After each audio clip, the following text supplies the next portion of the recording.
Anda kemudian yang mungkin bertanya, Allah Subhanahu wa taala menceritakan tentang orang-orang yang berbuat jahat, akan tetapi di situ kemudian dikatakan kok nikmat ya, itu yang mau tanya kan, itu hebatnya.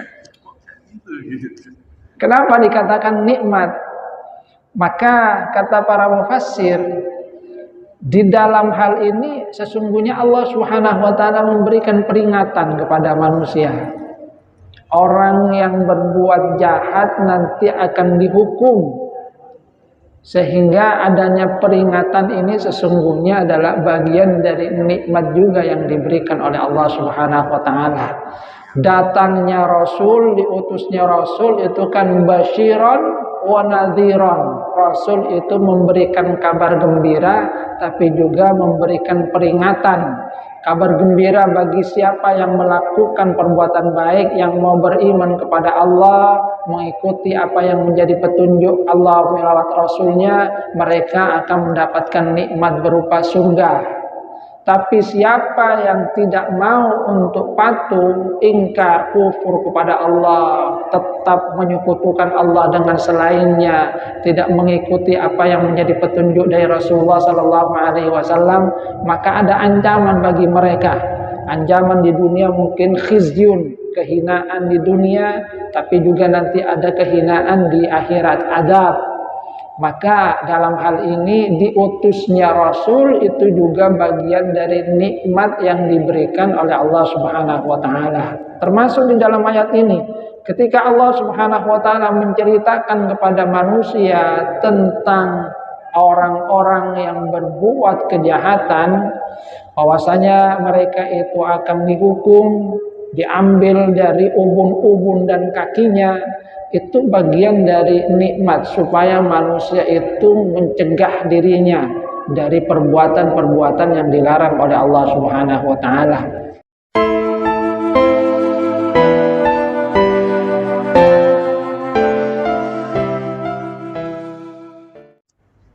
Innal hamdalillah nahmaduhu wa nasta'inuhu wa nastaghfiruh wa na'udzu billahi min shururi anfusina wa min sayyiati a'malina. May yahdihillahu fala mudilla lahu wa may yudlil fala hadiya lahu. Asyhadu an la ilaha illallah wahdahu la syarika lahu wa asyhadu anna Muhammadan 'abduhu wa rasuluhu la nabiyya ba'dahu. Allahumma salli ala Muhammad wa ala ali Muhammad kama sallaita ala ali Ibrahim innaka Hamidum Majid. Allahumma barik ala Muhammad wa ala ali Muhammad kama barakta ala ali Ibrahim innaka Hamidum Majid. Rabbi shrah li sadri wa yassir li amri wahlul 'uqdatam min lisani yafqahu qawli, amma ba'du. Hadirin jamaah pengajian rahimakumullah. Alhamdulillah, kita bersyukur kepada Allah Subhanahu wa taala atas segala nikmatnya. Allah Subhanahu wa taala memberikan kita nikmat sehat, nikmatul iman yang kita gunakan dalam rangka kebaikan, mengabdi kepada Allah Subhanahu wa taala.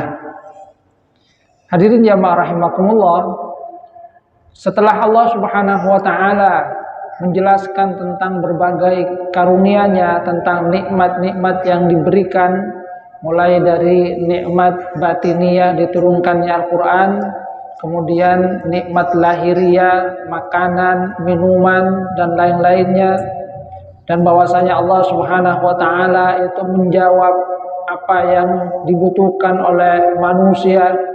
Yas'aluhu man fis samawati wa man fil ardh, bahwa semua yang ada di langit dan di bumi itu meminta kepada Allah Subhanahu wa taala. Maka Allah Subhanahu wa taala mengingatkan bahwa semua nikmat itu nanti akan dimintai pertanggungjawaban di sisi Allah Subhanahu wa taala. Dalam nikmat itu ada tanggung jawab. Tentu semua adalah sesuai dengan apa yang diinginkan oleh Allah Subhanahu wa taala. Manusia diberikan oleh Allah Subhanahu wa taala makanan, minuman, itu adalah sebagai bagian dari nikmat. Nanti itu akan ditanyakan oleh Allah Subhanahu wa taala. Dan manusia itu tidak ada yang bisa melarikan diri dari tanggung jawab atas segala karunia nikmat yang diberikan oleh Allah Subhanahu wa taala. Sanafrugu lakum ayyuhats tsaqalan.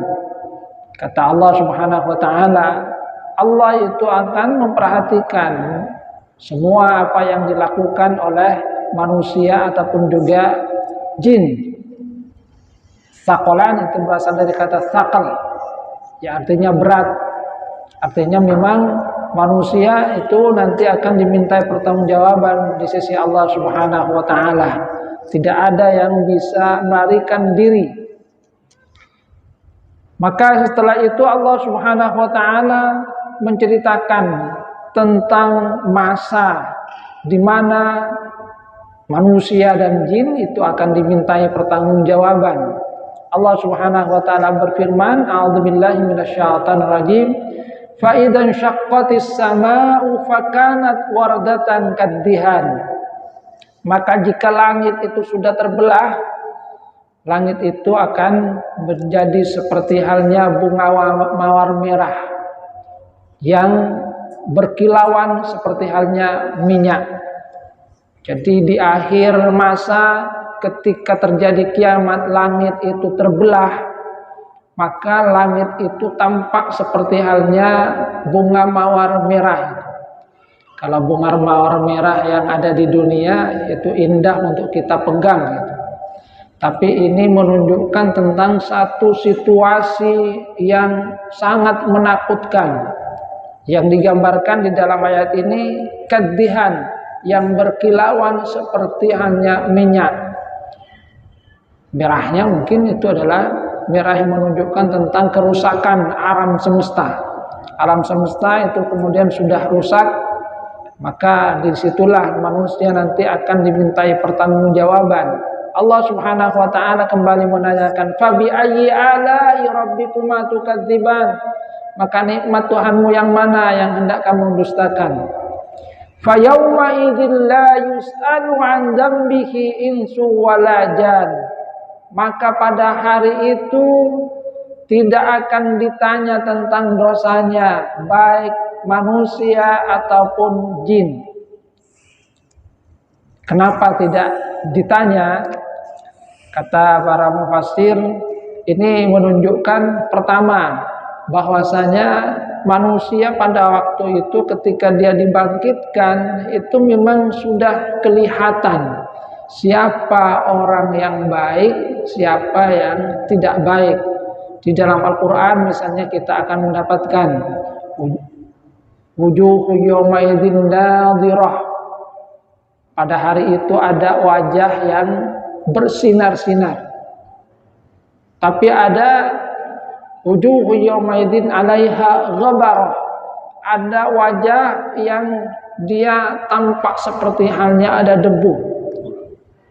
Di dalam ayat yang lain Allah Subhanahu wa taala menggambarkan yauma tabyaddul wujuh wa taswaddul wujuh, bahwa pada hari kiamat nanti ada wajah-wajah yang bersinar cerah. Itu tentu saja adalah wajah dari orang-orang yang beriman. Tapi ada taswaddul wujuh, wajah-wajah yang menghitam, yang memang di dalam hal ini sudah kelihatan, maka tidak ditanya kamu ini orang yang baik atau tidak.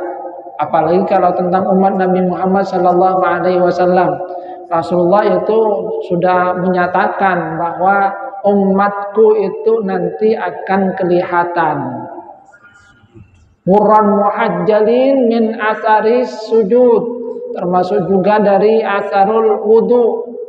Jadi dari wudu yang kita lakukan, anggota wudu itu akan memancarkan cahaya, wajah kita akan memancarkan cahaya, tangan dan kaki. Makanya ketika wudu misalnya Rasulullah SAW itu kan mengisyaratkan kalau kita mau untuk memanjangkan cahayanya itu, maka silahkan panjangkan kata Rasulullah. Memang yang wajib misalnya sampai kaki, misalnya sampai mata kaki. Tapi kalau mau dipanjangkan sampai lutut, ya diperbolehkan. Karena itu adalah batasan minimal. Rasulullah menyatakan siapa yang mau untuk memperpanjang, falyutil, silahkan perpanjang. karena nanti hari kiamat itu akan kelihatan. Jadi kemudian kan ditanya, bagaimana Rasulullah SAW itu mengenali umatnya? Ya gampang saja, Rasulullah itu akan melihat siapa umatnya dari tanda yang beliau lihat min atharil wudu itu. Sehingga dalam hal ini kita akan diperintahkan untuk berwudu dengan sebaik-baiknya, asbiril wudu secara sempurna. Bahkan tanpa misan ya, artinya kalau sudah kelihatan bagus dan tanpa ditimbang nanti. Tapi tentu nanti ada timbangan juga, karena di dalam ayat yang lain itu ada ungkapan bahwasanya Allah Subhanahu wa taala akan memang menanyakan. Sehingga kata para ulama juga bahwa maknanya ini memang di awal manusia itu tidak ditanya, akan tapi sudah kelihatan siapa orang-orang yang baik, siapa yang tidak baik. Karena kemudian sudah terlihat wujuhu yaumidzin nadhirah, sudah ada wajah-wajah yang bersinar, ada juga wajah 'alaiha ghabarah yang tertutup seperti halnya debu, mesum, wajah-wajah yang kelihatan cerah, tabyadul wujuh, tapi ada wajah yang kelihatan kelam, hitam. Itu merupakan bagian dari tanda-tanda seseorang itu masuk dalam golongan yang baik atau tidak. Itu tanda-tanda awal. Akan tetapi setelah itu kata para ulama, di sini kata mufassir, tetap nanti ada saat ketika Allah Subhanahu wa taala itu menanyakan. Memang di awal hadza yaumul la yantiqun wa la yu'dzanu lahum faya'tadirun. Ini hari di mana manusia itu tidak berbicara. Akan tapi di dalam ayat yang lain kemudian Allah Subhanahu wa taala menyatakan fa wa rabbika lanas'alannahum ajma'in amma kanu ya'malun. Maka demi Tuhanmu kami pasti akan menanyakan mereka semua amma kanu ya'malun, tentang apa yang mereka lakukan. Jadi pada saat hisab mereka kemudian ditanyakan. Jadi di awal, akan tapi di awal jadi kata para mufassir maknanya ini di satu waktu mereka memang awalnya tidak ditanyakan karena sudah langsung kelihatan, akan tetapi sebagai bentuk dari pengadilan memang semua nanti akan dihisab, ditanyakan oleh Allah Subhanahu wa taala tentang segala macam nikmat yang diberikan oleh Allah Subhanahu wa taala. Waqifuhum innakum mas'ulun. Demikian juga di dalam Al-Qur'an surat Shaffat. Jadi memang setelah itu manusia akan ditanyakan satu persatu tentang semua nikmat yang diberikan oleh Allah Subhanahu wa taala. Akan tapi di ayat ini di awal Allah Subhanahu wa taala memang mengisyaratkan bahwa manusia itu dari tanda-tanda yang terlihat itu sudah kelihatan siapa orang yang mendapatkan keberkahan dari Allah Subhanahu wa taala. Orang-orang yang wajahnya cerah dan orang-orang yang wajahnya menghitam itu sudah merupakan bagian dari tanda-tanda mereka itu termasuk dari golongan orang yang beruntung atau orang yang tidak beruntung. Fabi ayyi ala'i rabbikuma tukadziban. Nah, di dalam lanjutan ayat ini jelas itu. Yu'raful mujrimuna bisimahum. Orang-orang yang banyak berbuat kejahatan itu diketahui, sudah ketahuan dari simahum, tanda-tanda. Jadi tanda-tandanya itu sudah kelihatan. Sama mungkin di dunia ada di antara misalnya kalau orang itu sudah mempunyai satu pengetahuan, dia akan tahu orang ini baik atau tidak dari perilaku, dari tutur kata, termasuk juga dari tanda-tanda yang dilihat. Orang-orang yang ahli psikologi misalnya itu akan mengetahui orang itu bicaranya bohong atau tidak. Sebab misalnya saya kurang tahu tentang ilmu tentang itu. Akan tapi dalam kajian psikologi mungkin Pak Polisi itu juga tahu itu. Orang kalau sedang berdusta itu biasanya pikiran matanya ke atas itu katanya. Karena mikir itu. Dia mikir Kira-kira saya menjawab apa itu? Beda dengan orang yang jujur, dia akan menjawab secara spontan. Jadi pandangannya tak datar. Kamu tadi dari mana? Dia langsung, saya dari toko. Tapi kalau orang yang berdusta itu, kamu tadi dari mana? Dia mikir dulu, saya dari mana tadi? Mau ngarang. Jadi kelihatan orang itu bicaranya dusta atau tidak. Kalau orang yang mengerti psikologi itu akan melihat dari tanda-tanda bahwa orang kalau seperti itu biasanya itu berdusta. Karena kemudian akan kelihatan antara orang yang benar-benar bicara jujur dengan tidak. Seorang suami misalnya yang dia selingkuh itu ditanya oleh istrinya, itu kan kemudian ngarang, saya tadi dari mana ya? Setelah ditanya kemudian kan dia ngarang lagi, mikir lagi. Beda kalau orang yang jujur itu kan, orang jujur itu langsung jawabannya spontan karena memang sesuai dengan apa yang menjadi kenyataan. Dari mana? Oh tadi dari pasar. Bersama siapa? Bersama dengan teman saya. Jadi tidak ada kemudian pikiran untuk mengarang lagi. Tapi kalau orang dusta itu mikir sebentar. Oh, saya mau ngarang seperti ini. Saya bersama dengan teman. Temannya siapa? Ngarang. Siapa namanya itu. Jadi ada jeda, kemudian ada pola mata itu kata dalam kajian psikologi. Bisimahum. Jadi ada tanda-tanda. Fayukhadhu bin nawasi wal aqdam. Maka orang-orang yang banyak berbuat kejahatan itu nanti akan dihukum. Dihukumnya itu dengan diambil dari ubun-ubun dan kaki, yang kata para ulama ini menunjukkan kehinaan dari mereka. Fabi ayyi ala'i rabbikuma tukadziban. Maka nikmat Tuhanmu yang mana yang hendak kamu dustakan? Nah, di dalam ayat ini ada kemudian yang mungkin bertanya, Allah Subhanahu wa taala menceritakan tentang orang-orang yang berbuat jahat, akan tetapi di situ kemudian dikatakan kok nikmat ya, itu yang mau tanya kan, itu emangnya kok gitu. Kenapa dikatakan nikmat? Maka kata para mufassir, di dalam hal ini sesungguhnya Allah Subhanahu wa taala memberikan peringatan kepada manusia. Orang yang berbuat jahat nanti akan dihukum. Sehingga adanya peringatan ini sesungguhnya adalah bagian dari nikmat juga yang diberikan oleh Allah Subhanahu wa taala. Datangnya Rasul, diutusnya Rasul itu kan basyiran wa nadhiran. Rasul itu memberikan kabar gembira tapi juga memberikan peringatan. Kabar gembira bagi siapa yang melakukan perbuatan baik, yang mau beriman kepada Allah, mengikuti apa yang menjadi petunjuk Allah lewat Rasulnya, mereka akan mendapatkan nikmat berupa surga.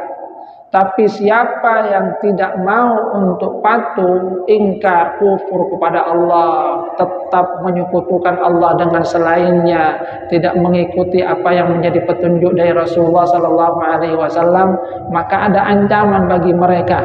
Ancaman di dunia mungkin khizyun, kehinaan di dunia, tapi juga nanti ada kehinaan di akhirat, adab. Maka dalam hal ini diutusnya Rasul itu juga bagian dari nikmat yang diberikan oleh Allah Subhanahu wa taala.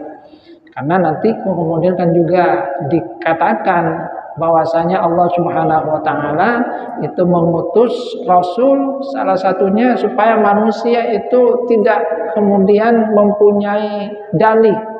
Ya Allah, saya dulu ini berbuat tidak baik karena tidak ada Rasul yang diutus kepada saya. Saya kemudian tidak tahu mana yang baik, mana yang buruk, sehingga saya melakukan ini karena tidak adanya petunjuk.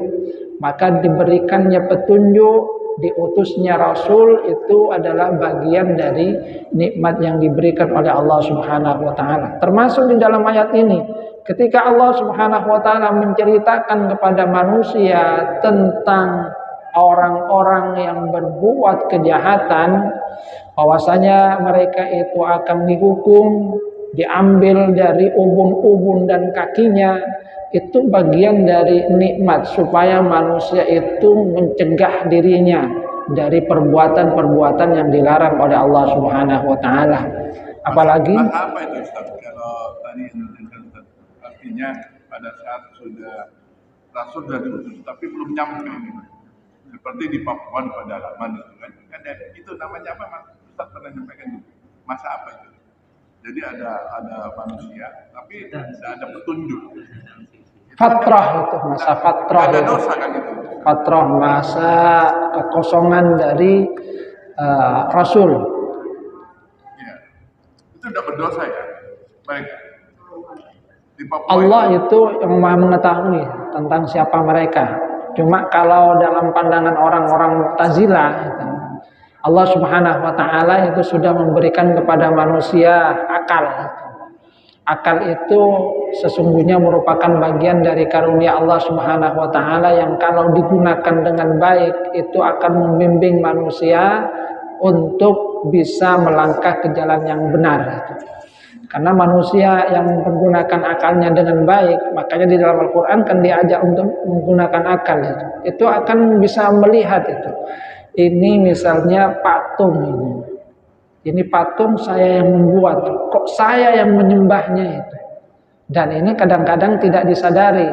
Seperti halnya yang pernah diceritakan oleh Umar bin Khattab itu. Setelah masuk Islam, dia kemudian kan merasa apa yang dia lakukan memang aneh itu. Setelah dipikir-pikir itu, satu saat tersenyum itu. Kenapa engkau tersenyum wahai Umar? Iya saya tersenyum. Saya ingat pada saat jahiliyah dulu. Saya menyembah Tuhan saya. Tuhannya itu terbuat dari kue. Jadi disembah, setelah lama disembah kok lapar itu. Kemudian saya bilang, Tuhan mohon maaf saya sekarang lapar, saya makan dulu ya. Itu kemudian yang membuat Umar bin Khattab menjadi tersenyum.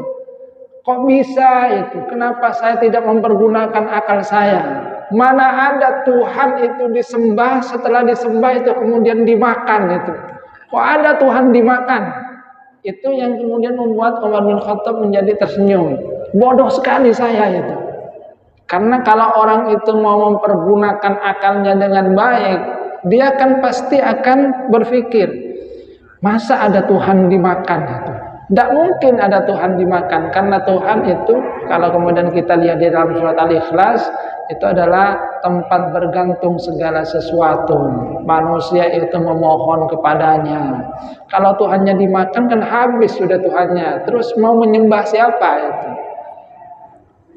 Jadi artinya kalau dalam pandangan orang-orang Mu'tazilah adanya akal yang diberikan oleh Allah Subhanahu wa taala sesungguhnya itu sudah cukup bagi manusia. Cuma dalam pandangan Sunni, Allah Subhanahu wa taala itu memberikan risalah berupa datangnya Rasul, itulah yang kemudian menjadi pertanggungjawaban. Ketika belum diutus Rasul, dalam pandangan mereka itu adalah sesuai dengan hak prerogatif Allah Subhanahu wa taala. Hadhihi jahannamul lati yukadzibu bihal mujrimun. Inilah jahanam yang didustakan oleh orang-orang yang berbuat kejahatan. Jadi Allah Subhanahu wa taala kemudian menyatakan bahwa apa yang dulu Allah Subhanahu wa taala janjikan kepada manusia itu memang adalah sesuatu yang benar. Janji Allah itu adalah janji benar. Maka pada saat itu Allah Subhanahu wa taala katakan kepada orang-orang yang ketika di dunia banyak melakukan perbuatan tidak baik, melakukan kejahatan, melakukan perbuatan maksiat. Hadhihi jahannamul lati yukadzibu bihal mujrimun. Ini loh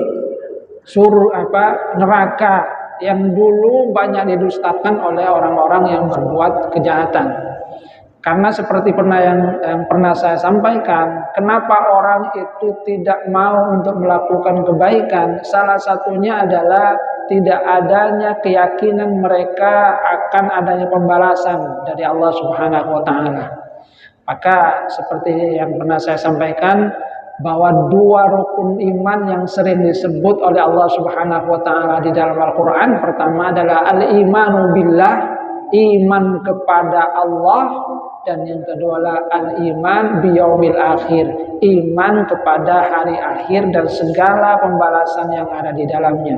Orang kalau yakin bahwasanya akan terjadi kiamat dan bahwasanya manusia itu akan mendapatkan balasan dari apa yang dia lakukan, maka dia akan berpantang untuk melakukan perbuatan yang tidak baik tadi.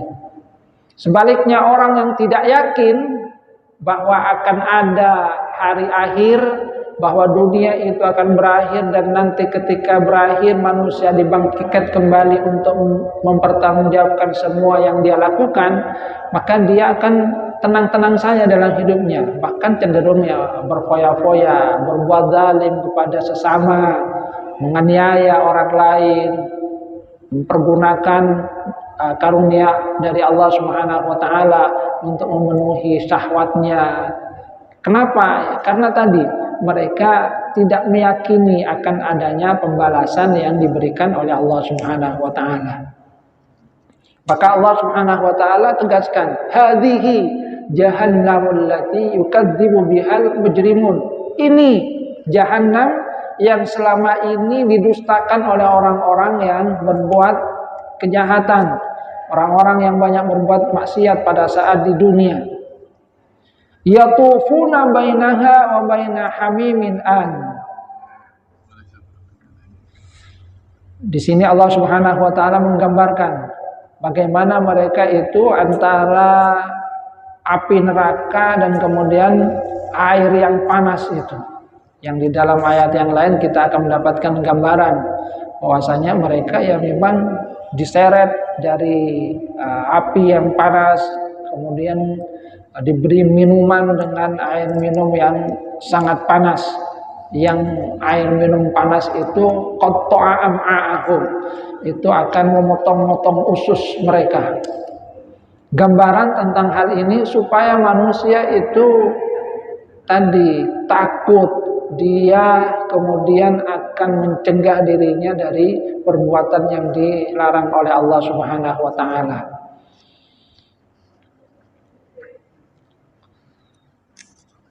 Setelah itu Allah Subhanahu wa taala memberikan gambaran tentang orang-orang yang taat kepada Allah Subhanahu wa taala.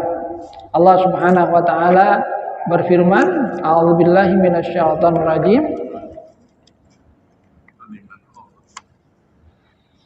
Waliman khafa maqama rabbih jannatan fabi ayyi ala'i rabbikuma tukadziban. Dan bagi orang yang takut kepada kedudukan Tuhannya, dia akan memperoleh 2 surga. Maka nikmat Tuhanmu yang mana yang hendak kamu dustakan? Jadi kembali orang-orang yang Allah Subhanahu wa taala masukkan ke neraka, di situ kemudian juga dikatakan fabi ayyi ala'i rabbikuma tukadziban, tentang nikmat, bagian dari nikmat yang Allah Subhanahu wa taala ungkapkan kalau di sini supaya manusia itu berpantang, dan itu juga menunjukkan tentang keadilan dari Allah Subhanahu wa taala. Sebab kalau hidup itu berakhir kemudian tidak ada pertanggungjawaban, tidak ada balasan terhadap apa yang dilakukan oleh manusia, maka akan sama kan orang yang berbuat zalim dengan orang yang tidak berbuat zalim, orang yang soleh dengan orang yang banyak berbuat kerusakan. Maka di situ kan Allah Subhanahu wa taala menunjukkan keadilannya. Supaya apa? Supaya manusia itu merasakan keadilan dari Allah Subhanahu wa taala. Di mana Allah menyatakan bahwasanya Allah itu la yadzlimu, tidak pernah berbuat zalim. Manusia sendiri yang menzalimi dirinya, dia yang menjungkalkan dirinya ke dalam jurang kecelakaan. Tidak percaya terhadap jahanam, terhadap siksa. Maka di dalam ayat ini Allah Subhanahu wa taala menyatakan waliman khafa maqama rabbih, kepada orang yang takut kepada Allah Subhanahu wa taala. Takut dalam hal ini bisa bermakna dia kemudian takut terhadap apa yang Allah Subhanahu wa taala janjikan, sehingga dia melakukan apa yang diperintahkan oleh Allah Subhanahu wa taala dan juga menjauhi apa yang dilarang oleh Allah Subhanahu wa taala. Atau takut dalam pengertian kemudian segan gitu. Jadi rasa kagum itu kemudian menjadi segan untuk melakukan apa yang dilarang oleh Allah Subhanahu wa taala. Atau seperti halnya yang diungkapkan Rabi'ah Al-Adawiyah, bahwasanya Rabi'atul Adawiyah itu kan khaufnya di situ itu dengan makna al-hub. Jadi kecintaan yang kemudian dimaknai dengan rasa cinta kepada Allah Subhanahu wa taala. Takut untuk ditinggalkan oleh Allah, takut mendapatkan murka dari Allah Subhanahu wa taala, takut tidak mendapatkan keridhaan dari Allah Subhanahu wa taala. Khaufa maqama rabbih. Sebab di kalangan ulama itu kan kalau yang pernah saya baca ada madhab khauf seperti halnya Al-Hasan Al-Basri, di mana kalau Al-Hasan Al-Basri itu ketika melihat segelas air itu karena rasa takutnya kepada Allah itu sampai pingsan. Setelah siuman kemudian ditanya, "Wahai Syekh, kenapa sampai pingsan?" "Tadi saya lihat segelas air, saya ingat apa yang pernah dikatakan oleh penduduk neraka kepada penduduk surga. Mereka minta kepada penduduk surga, berikan kepada kami walaupun itu air sedikit." Tapi kata penduduk surga, "Innallaha harramahuma 'alal kafirin." Allah itu mengharamkan minuman, makanan yang ada di surga itu kepada orang-orang kafir, kepada penduduk neraka. Karena bagi penduduk neraka itu azab minumannya itu berbeda dengan minuman yang ada di surga. Innallaha harramahuma, Allah mengharamkan keduanya untuk kalian. Maka kata Al-Imam Al-Basri, saya ketika melihat air terbayang apa yang menjadi percakapan antara orang-orang kafir dengan orang-orang yang ada di neraka dengan yang di surga, sehingga pingsan. Itu aliran khauf. Tapi kalau Rabi'ah Al-Adawiyah itu aliran hub, cinta kepada Allah Subhanahu wa taala, sampai ada ungkapan itu, walaupun tidak ada surga, saya tetap akan menyembah Allah Subhanahu wa taala. Walaupun tidak ada neraka, saya juga tetap akan menyembah Allah Subhanahu wa taala. Karena saya menyembah Allah karena rasa cinta. Sehingga dari kecintaannya sampai pernah bawa satu ember air. Ketika ditanya, "Mau dibawa kemana itu wahai Rabi'ah?" "Saya akan siram neraka ini, supaya tidak ada orang yang menyembah Allah karena takut neraka.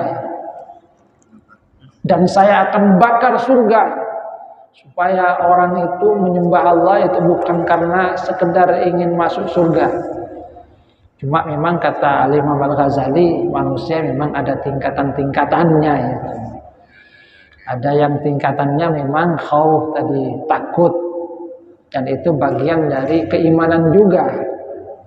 Jadi kenapa kemudian bagian dari keimanan? Karena berarti dia itu percaya kepada Allah Subhanahu wa taala. Percaya bahwasanya Allah Subhanahu wa taala menjanjikan surga, menjanjikan neraka. Kalau saya tidak melakukan perbuatan baik, saya melakukan maksiat, maka saya masuk neraka. Maka berarti dia masuk kepada orang yang percaya. Ada yang tingkatan kedua, tingkatan pedagang, yang dia ingin mendapatkan untung berupa surga.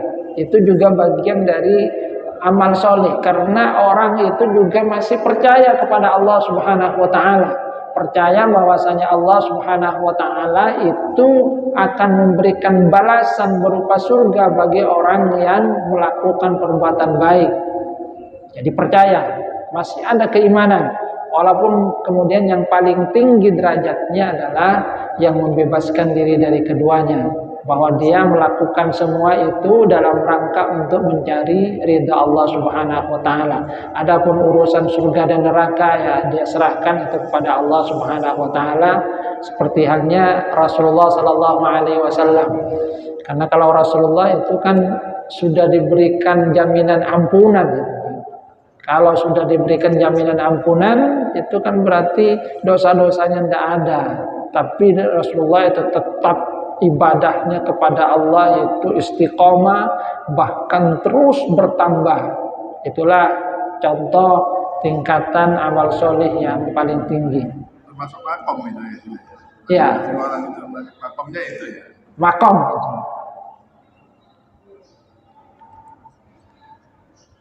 Dan ya kalau kata Ghazali ya masih masuk dalam tingkatan amal soleh. Walaupun tingkatannya itu berbeda, karena di dalamnya itu masih menunjukkan adanya keimanan kepada Allah Subhanahu wa taala. Yang melakukannya takut ke neraka, percaya bahwa ada neraka.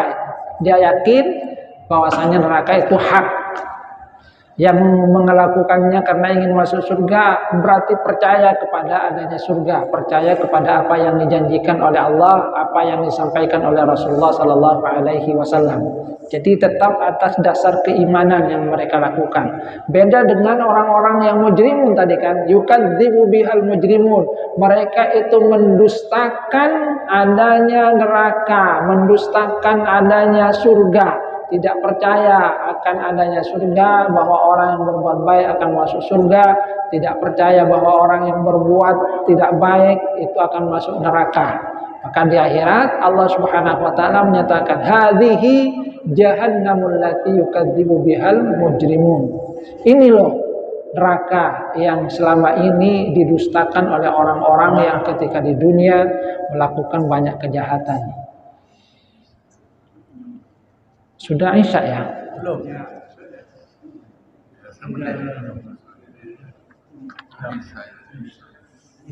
Maaf, kata boleh. Bisa mirip. Waliman khafa maqama rabbih jannatan. Bagi orang-orang yang takut kepada kedudukan Allah Tuhannya, maka bagi mereka itu dua surga. Yang dimaksudkan dengan dua surga itu seperti apa? Nanti insya Allah kita lanjutkan pada pertemuan yang akan datang. Karena sudah hampir Isya, mungkin kita cukupkan. Tapi yang pasti di sini kemudian Allah Subhanahu wa taala menggambarkan adanya kedudukan. Nanti ini kedudukan yang bagi orang-orang yang tinggi derajatnya. Setelah itu nanti ada kedudukan juga bagi orang-orang yang amal solihnya di bawah dari golongan pertama, seperti halnya yang sudah kita bahas di dalam surah Al-Waqi'ah. Ada Al-Muqarrabun. Jadi kemudian di golongan ada 3 golongan kan yang disebutkan oleh Allah Subhanahu wa taala di dalam surah Al-Waqi'ah. Orang yang masuk neraka kemudian masuk surga ada 2 tingkatan. Tingkatan pertama orang-orang muqarrabun, kemudian yang kedua adalah orang-orang yang solih. Nah, yang digambarkan di dalam ayat ini juga seperti halnya yang ada di dalam surah Al-Waqi'ah. Jahannam bagi orang-orang yang tidak percaya kepada Jahannam, kepada orang-orang yang selama ini banyak berbuat maksiat. Kemudian ada tingkatan surga bagi orang-orang muqarrabun, dan kemudian ada tingkatan surga yang lebih bawah lagi bagi orang-orang yang amal solihnya di bawah dari orang-orang yang utama tadi. Tapi sekali lagi semuanya kalau di surga itu adalah satu kenikmatan. Bahkan orang yang di dunia itu walaupun selama hidupnya dia itu melakukan tidak pernah mendapatkan kesenangan, ketika masuk surga itu langsung lupa akan hal yang selama ini di dunia dia rasakan sebagai sesuatu yang tidak nyaman sepertinya.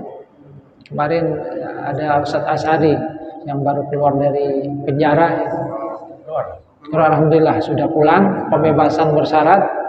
Ya dia ceritakan, ini gambaran. Kalau orang masukkan surga itu kemudian lupa, walaupun di dunia dia mungkin selalu sengsara, lupa.